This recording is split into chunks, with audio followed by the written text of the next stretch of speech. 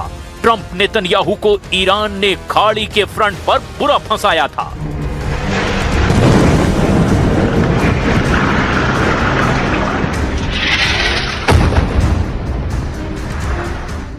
Trump ने जिस युद्ध को भड़काया वो अब उन्हीं की मुसीबत बन चुका है, क्योंकि ईरान उनकी एक नहीं सुन रहा। इजराइल ने भी ट्रंप से अलग रुख अख्तियार कर लिया है। खाड़ी देशों में ईरान का खौफ बढ़ता ही जा रहा है।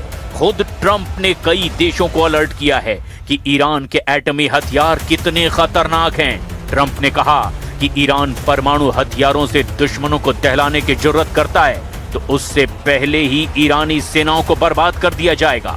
मगर खतरा अभी पूरी तरह टला नहीं है। ट्रंप की ये चेतावनी यही बता रही है। You cannot give Iran a nuclear weapon. It's all I can say. We can't. Because they would use it on a place called Israel very quickly, and they would use it in the Middle East, and they'd use it in Europe, and I guess we'd be next, and it's not going to happen. Don't worry about it.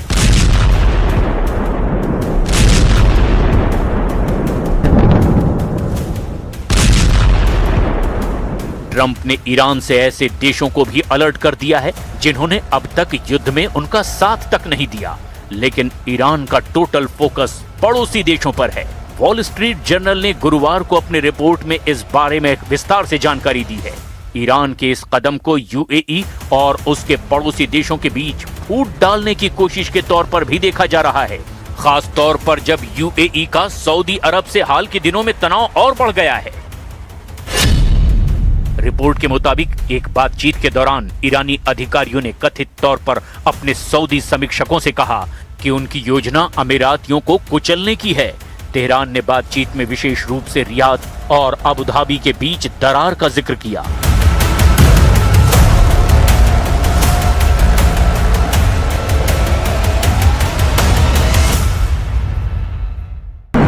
इसके पीछे Iran के खिलाफ America और Israel के युद्ध शुरू होने के पहले सऊदी अरब और यूएई के बीच दुश्मनी को माना जा रहा है। असल में यमन में दोनों देशों में युद्ध की नौबत आ गई थी। सऊदी अरब ने यमन में यूएई के सहयोगियों पर हमला तक किया था। सूडान सिविल वॉर में भी ये दोनों देश एक दूसरे के विरोधी पक्षों का समर्थन कर रहे थे। ईरान में युद्ध के दौरान भी दोनों देशों ने एक दूसरे के खिलाफ चालें जारी रखी। इसी नफरत को कैश करने के लिए ईरान ने सऊदी को अपने पाले में लाने की कोशिशें तेज कर दी है। सऊदी अरब अगर ईरान के गुट में शामिल हुआ तो ये ट्रंप के लिए सबसे बड़ा झटका साबित हो सकता है। ईरान को इजराइल के सबसे कट्टर दुश्मन तुर्की का भी पूरा समर्थन मिलने के आसार बन गए हैं, क्योंकि तुर्की नेवी के कमांडर एडमिरल के नए ऐलान ने अब इजराइल को भड़का दिया है। तुर्की ने 60,000 टन वजनी एयरक्राफ्ट कैरियर बनाने का ऐलान कर दिया है।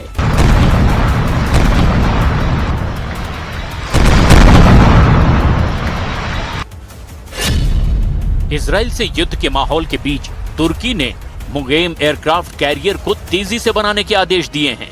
पहले इस एयरक्राफ्ट कैरियर को 2028 के अंत तक बनाने का टाइमलाइन सेट किया गया था, लेकिन अब 2027 की नई डेडलाइन घोषित कर दी गई है। मुगेम तुर्की का सबसे विशालकाय एयरक्राफ्ट कैरियर होने वाला है और ये 60,000 टन वजनी है। इसकी लंबाई करीब 285 मीटर होने की उम्मीद है। यानी ये फ्रांसीसी aircraft carrier Charles de Gaulle, जो कि 261 मीटर लंबा है और 42,500 टन वजनी है, उसे भी पीछे छोड़ने वाला है। माना जा रहा है कि इस एयरक्राफ्ट कैरियर के जरिए तुर्की भूमध्य सागर में अपनी शक्ति का प्रदर्शन करने वाला है। रिपोर्ट के मुताबिक इससे 60 लड़ाकू विमान ऑपरेट किए जा सकते हैं और इसमें शॉर्ट टेक ऑफ सिस्टम की भी सुविधा है।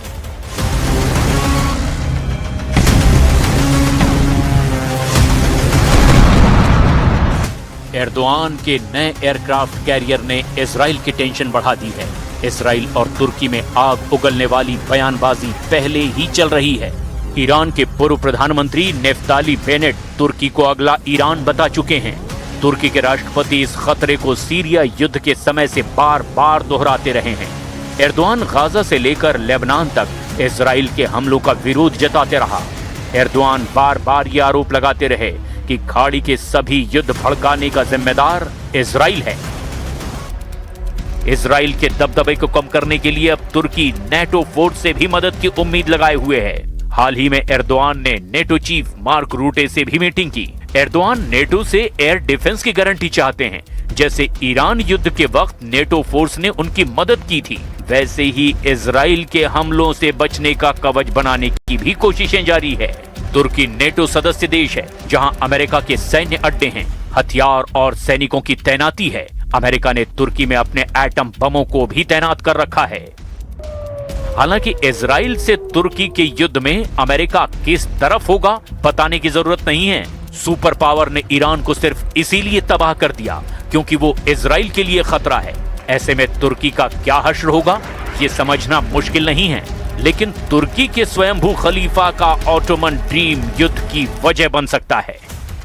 एर्दोआन की बड़ी ख्वाहिश है कि अखंड तुर्की बनाया जाए, सीरिया के उन इलाकों पर कब्जा किया जाए जो ऑटोमन साम्राज्य के दौरान उसकी जद में रहे हैं। इसमें सीरिया के इदलिब, अलेप्पो, दमिश्क और रक्का जैसे शहर हैं जिन पर एर्दोआन की नजरें गड़ी हुई है।